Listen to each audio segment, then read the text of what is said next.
आज आप एक ऐसी यात्रा पर निकलने वाले हैं जो आपको समय के सबसे गहरे रहस्यों तक ले जाएगी। यह है बाइबल की सच्ची घटनाओं का पूर्ण इतिहास। आदम के पहली सांस से लेकर यीशु के अंतिम शिष्य की आखिरी सांस तक। जब आप इस ऐतिहासिक घटना को सुनकर समाप्त करेंगे तो आप वही व्यक्ति नहीं रहेंगे जो आज हैं। परमेश्वर के वचन की शक्ति आपके हृदय में नई आग जलाएगी, लेकिन केवल तभी जब आप अपना दिल पूरी तरह खोल देंगे। यदि बाइबल आपके लिए एक पहेली बनी हुई है तो आज वह पहेली सुलझ जाएगी। यदि इसके पन्ने आपके लिए मूक लगते हैं तो आज वे बोलने लगेंगे। मुझे पूर्ण विश्वास है कि इस ज्ञान की ज्योति आपके अंधकार को चीरकर निकल जाएगी। सब कुछ की शुरुआत से पहले हुई थी, उस अनंत मौन में जहां समय का कोई अर्थ नहीं था, जहां स्थान की कोई सीमा नहीं थी, केवल एक सत्य विराजमान था। परमेश्वर जो कभी जन्मे नहीं, कभी मरे नहीं। वे अनादि हैं, यानी उनकी कोई शुरुआत नहीं थी। वे अनंत हैं, यानी उनका कोई अंत नहीं होगा। वे सृष्टि के स्वामी हैं, लेकिन स्वयं किसी के द्वारा सृजित नहीं। उनका अस्तित्व स्वयं में पूर्ण है। अनंतता केवल उनका विशेष गुण है।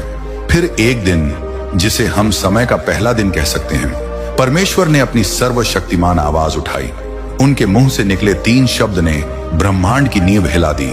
उजियाला हो, और अंधकार के सीने को चीरता हुआ प्रकाश फूट पड़ा। यह केवल प्रकाश नहीं था, यह परमेश्वर की महिमा का प्रतिबिंब था। 6 दिनों तक सृष्टि का महानतम कार्य चलता रहा। आकाश अपनी नीली चादर ओढ़कर फैला, धरती अपने हरे भरे वस्त्र पहनकर सुशोभित हुई, समुद्र अपनी लहरों के साथ नाचने लगे, सूर्य, चांद और तारे अपनी अपनी जगह पर जगमगाने लगे। पेड़ पौधे, पशु पक्षी, सब कुछ परमेश्वर के वचन की शक्ति से अस्तित्व में आया। लेकिन 6वां दिन वह दिन था जब परमेश्वर ने अपना सबसे अनमोल रत्न तैयार किया, यानी इंसान। धरती की मिट्टी को अपने हाथों में लेकर प्रेम से उसे गढ़ा, फिर अपनी नाक से जीवन की सांस फूंकी और आदम, पहला मनुष्य, जीवित हो उठा। उसकी आंखों में परमेश्वर की छवि चमक रही थी, उसके चेहरे पर स्वर्गीय तेज था। फिर परमेश्वर ने कहा, आदम का अकेला रहना अच्छा नहीं। उन्होंने आदम पर गहरी नींद डाली, उसकी पसली से हव्वा को बनाया। जब आदम की आंख खुली और उसने हव्वा को देखा तो वह खुशी से चिल्लाया, अब यह मेरी हड्डी में से हड्डी और मांस में से मांस है। आदम और हव्वा पूर्णतः निर्दोष, शुद्ध और पवित्र थे। उनके मन में कोई दुष्ट विचार नहीं था, उनके हृदय में कोई पाप नहीं था। वे परमेश्वर के साथ प्रतिदिन बातचीत करते थे। स्वर्ग की शांति धरती पर उतर आई थी। वे अदन की वाटिका में आनंद से रहते थे और परमेश्वर की सृष्टि की देखभाल करते थे। लेकिन एक दिन एक काला साया उस स्वर्गीय वाटिका में प्रवेश कर गया। शैतान, वह जो कभी परमेश्वर का सबसे सुंदर स्वर्गदूत था, जो अब अहंकार और विद्रोह के कारण स्वर्ग से निकाला जा चुका था। उसने सर्प का रूप धारण किया और उस पवित्र स्थान में घुस आया। उसकी आंखों में बदले की आग थी। उसके मन में एक योजना थी, परमेश्वर की सबसे प्रिय सृष्टि को भ्रष्ट करना। वह हव्वा के पास आया और अपनी चिकनी चुपड़ी बातों से उसे फुसलाने लगा। क्या परमेश्वर ने सच में कहा है कि तुम वाटिका के किसी पेड़ का फल नहीं खा सकते? हव्वा ने उत्तर दिया, हम सभी पेड़ों का फल खा सकते हैं, केवल बीच वाले पेड़ का नहीं। परमेश्वर ने कहा है कि जिस दिन हम उसे खाएंगे उसी दिन मर जाएंगे। तब शैतान ने अपना सबसे घातक झूठ बोला, तुम निश्चय नहीं मरोगे। परमेश्वर जानता है कि जिस दिन तुम इसे खाओगे तुम्हारी आंखें खुल जाएंगी और तुम परमेश्वर के समान हो जाओगे। एक फल, एक झूठ, एक चुनाव, और मानवता का महान पतन हो गया। हव्वा ने फल लेकर खाया और अपने पति को भी दिया। जैसे ही उन्होंने खाया, सब कुछ बदल गया। निर्दोषता खो गई, पवित्रता नष्ट हो गई, डर, शर्म, अपराध बोध, ये सब पहली बार उनके दिल में घुसे। जब परमेश्वर वाटिका में आए तो आदम और हव्वा छुप गए। पहली बार वे अपने सृष्टिकर्ता से डर रहे थे। जब परमेश्वर ने पूछा कि क्या हुआ है, तो आदम ने हव्वा को दोष दिया, हव्वा ने सर्प को। इस प्रकार पाप ने अपनी विषैली जड़ें जमा ली। मृत्यु ने पृथ्वी पर अपना शासन स्थापित किया। स्वर्ग के द्वार बंद हो गए, लेकिन परमेश्वर के प्रेम में एक आशा छिपी थी। उन्होंने सर्प से कहा, स्त्री का वंश तेरे सिर को कुचल देगा। यह था मसीहा की पहली भविष्यवाणी। आदम और हव्वा के 2 पुत्र हुए, कैन और हाबिल। कैन किसान था, हाबिल चरवाहा। दोनों ने परमेश्वर को भेंट चढ़ाई। हाबिल ने अपने मेमनों में से सबसे अच्छा चुना और विश्वास के साथ चढ़ाया। कैन ने अपनी फसल में से लाकर दिया, लेकिन उसका दिल सही नहीं था। परमेश्वर ने हाबिल की भेंट को स्वीकार किया, लेकिन कैन की नहीं। कैन के मन में जलन की आग भड़की। भाई से भाई की शत्रुता, यह भी पाप का परिणाम था। एक दिन जब वे खेत में अकेले थे, कैन ने अपने भाई हाबिल पर हमला किया। पहला खून धरती पर गिरा, पहली हत्या हुई। जब परमेश्वर ने कैन से पूछा, तेरा भाई कहाँ है, तो उसने अहंकार से उत्तर दिया, मुझे पता नहीं, क्या मैं अपने भाई का रखवाला हूँ। इस प्रकार कैन इतिहास का पहला हत्यारा बन गया। परमेश्वर ने उसे श्राप दिया और वह भटकने वाला बना। लेकिन आशा की एक किरण बची रही। आदम और हव्वा का एक और पुत्र हुआ, शेत। शेत के वंश में ऐसे लोग पैदा हुए जो परमेश्वर को खोजते रहे। हनोक जैसे व्यक्ति जो परमेश्वर के साथ चलते रहे और एक दिन परमेश्वर ने उन्हें उठा लिया। समय बीतता गया, मानव जाति बढ़ती गई, लेकिन पाप भी बढ़ता गया। धरती पर हिंसा और दुष्टता फैल गई। लोगों के दिल में केवल बुराई के विचार आते रहते थे। परमेश्वर का दिल दुखी हो गया। उन्होंने सोचा कि मैंने मनुष्य को बनाकर गलती की है। तब परमेश्वर ने निर्णय लिया, मैं मनुष्य को धरती से मिटा दूंगा। लेकिन उस भ्रष्ट युग में एक व्यक्ति था जो अलग था। नूह एक धर्मी और खरा व्यक्ति। वह अपनी पीढ़ी में परमेश्वर के साथ चलता था। परमेश्वर ने नूह से कहा, मैं पृथ्वी पर जल प्रलय लाऊंगा। तू अपने लिए एक जहाज बना, गोफर की लकड़ी का बना, उसमें कोठरियां बना और भीतर बाहर राल लगा। नूह ने परमेश्वर की आज्ञा मानी। 120 साल तक वह उस विशाल जहाज का निर्माण करता रहा। लोग उसे पागल कहते थे, वहां समुद्र नहीं था, फिर जहाज क्यों? लेकिन नूह विश्वास में दृढ़ रहा। जब जहाज तैयार हो गया तो परमेश्वर ने कहा, अब तू अपना परिवार और हर जाति के पशुओं के जोड़े लेकर जहाज में चढ़ जा। नूह, उसकी पत्नी, उसके 3 बेटे शेम, हाम और याफेत और उनकी पत्नियां, कुल 8 लोग जहाज में सवार हुए। फिर स्वयं परमेश्वर ने जहाज का द्वार बंद किया। 7वें दिन आसमान से पानी बरसने लगा। धरती की गहराइयों से जल के सोते फूट पड़े। 40 दिन और 40 रात तक अकाल का कहर जारी रहा। पानी इतना बढ़ा कि ऊंचे से ऊंचे पहाड़ भी डूब गए। जो कुछ भी सांस लेता था वह सब मर गया। केवल नूह और उसके साथी जहाज में सुरक्षित रहे। यह दुनिया का सबसे बड़ा न्याय था, लेकिन यह दया भी थी, क्योंकि 8 लोगों को बचाया गया। 150 दिन बाद पानी उतरना शुरू हुआ। जहाज अरारात पर्वत पर आकर रुका। नूह ने एक कौवा भेजा, फिर एक कबूतर। कबूतर जैतून का पत्ता लेकर लौटा। यह संकेत था कि धरती सूख रही है। जब वे जहाज से निकले तो नूह ने सबसे पहले परमेश्वर के लिए वेदी बनाई और बलिदान चढ़ाया। परमेश्वर प्रसन्न हुए और उन्होंने वादा किया कि फिर कभी जल प्रलय से पृथ्वी को नष्ट नहीं करेंगे। इस वादे के चिन्ह के रूप में आकाश में मेघधनुष रखा।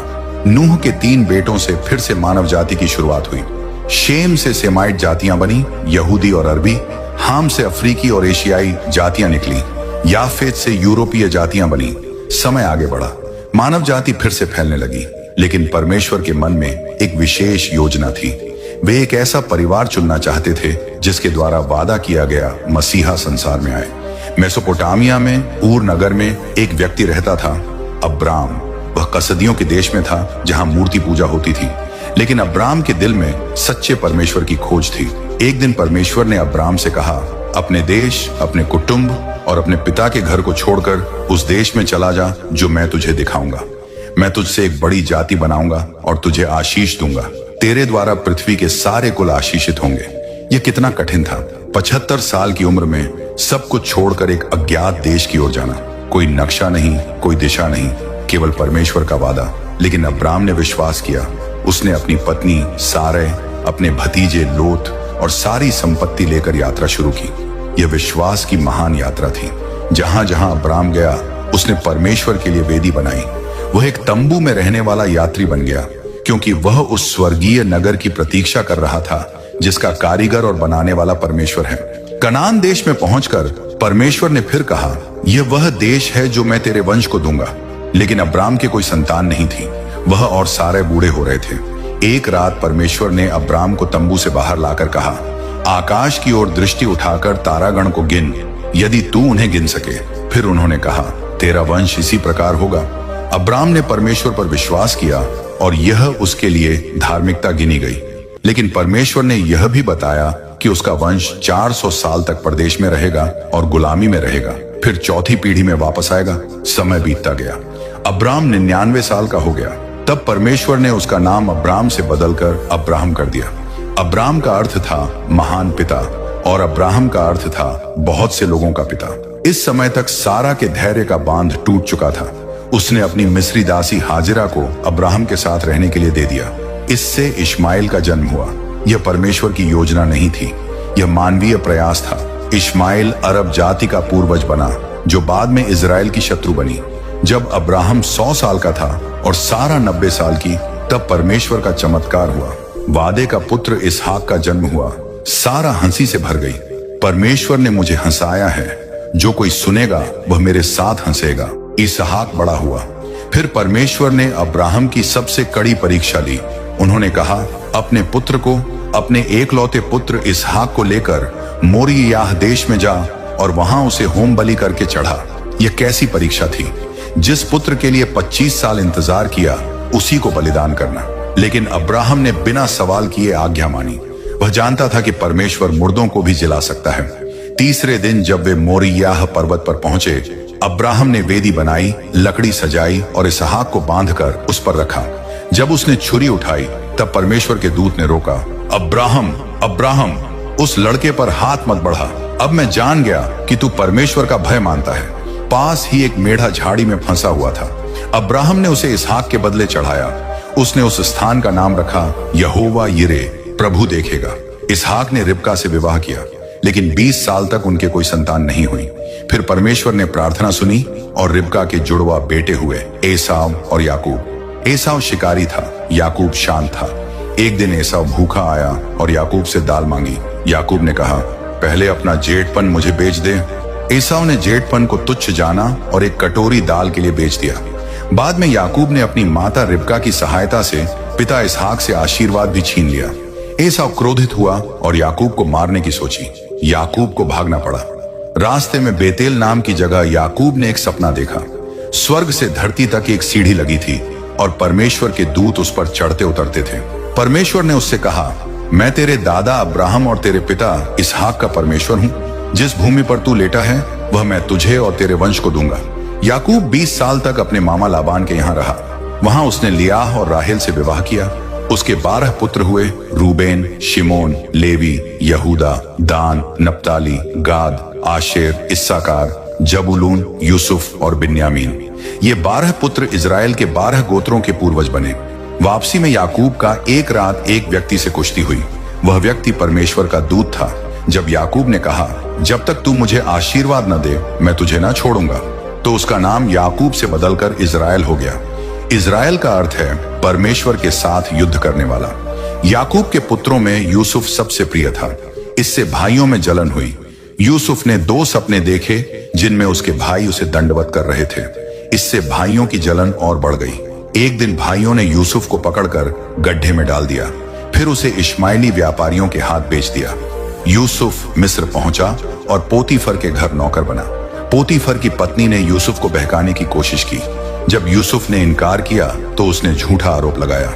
यूसुफ जेल में डाल दिया गया। जेल में यूसुफ ने फिरौन के 2 अधिकारियों के स्वप्न का अर्थ बताया। 2 साल बाद स्वयं फिरौन ने एक स्वप्न देखा। 7 मोटी गायें और 7 दुबली गायें। कोई इसका अर्थ न बता सका। तब यूसुफ को बुलाया गया। उसने बताया कि 7 साल अच्छी फसल होगी, फिर 7 साल अकाल पड़ेगा। फिरौन प्रभावित हुआ और यूसुफ को मिस्र का प्रधानमंत्री बना दिया। जब अकाल पड़ा तो याकूब ने अपने पुत्रों को मिस्र से अनाज लाने भेजा। यूसुफ ने अपने भाइयों को पहचान लिया, लेकिन उन्होंने यूसुफ को नहीं पहचाना। उसने उन्हें परखा, फिर अपने आप को प्रकट किया, मैं यूसुफ हूँ, तुम्हारा भाई। भाई घबरा गए, लेकिन यूसुफ ने कहा, डरो मत, तुमने मेरे साथ बुराई करने की सोची थी, लेकिन परमेश्वर ने उसे भलाई में बदल दिया ताकि बहुत से लोगों की जान बचाई जा सके। इस प्रकार याकूब का सारा परिवार 70 लोग मिस्र के गोशेन प्रांत में आकर बस गया। यह उपजाऊ भूमि थी जहां वे अपने पशु चरा सकते थे। मरने से पहले याकूब ने अपने 12 पुत्रों को आशीर्वाद दिया।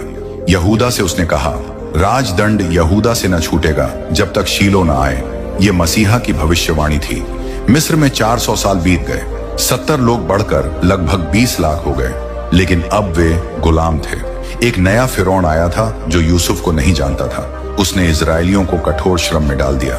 डर के कारण फिरौन ने आदेश दिया कि हर इजरायली लड़के को जन्म के समय नील नदी में फेंक दिया जाए। लेकिन एक लेवी माता ने अपने सुंदर बच्चे को 3 महीने तक छुपाया, फिर एक टोकरी में रखकर नील नदी में छोड़ दिया। फिरौन की बेटी को वह बच्चा मिला। उसने उसे अपना पुत्र बना लिया और नाम रखा मूसा, क्योंकि मैंने इसे पानी से निकाला है। मूसा मिस्र की सारी विद्या में पारंगत हुआ, लेकिन 40 साल की उम्र में जब उसने एक मिस्री को एक इजरायली को मारते देखा तो उसने मिस्री को मार डाला। डर के कारण वह मिद्यान देश भाग गया। वहां 40 साल तक वह चरवाहा बना रहा। एक दिन होरेब पर्वत पर उसने एक अद्भुत दृश्य देखा। एक झाड़ी जल रही थी लेकिन भस्म नहीं हो रही थी। जब मूसा पास गया तो परमेश्वर ने झाड़ी में से कहा, मूसा मूसा।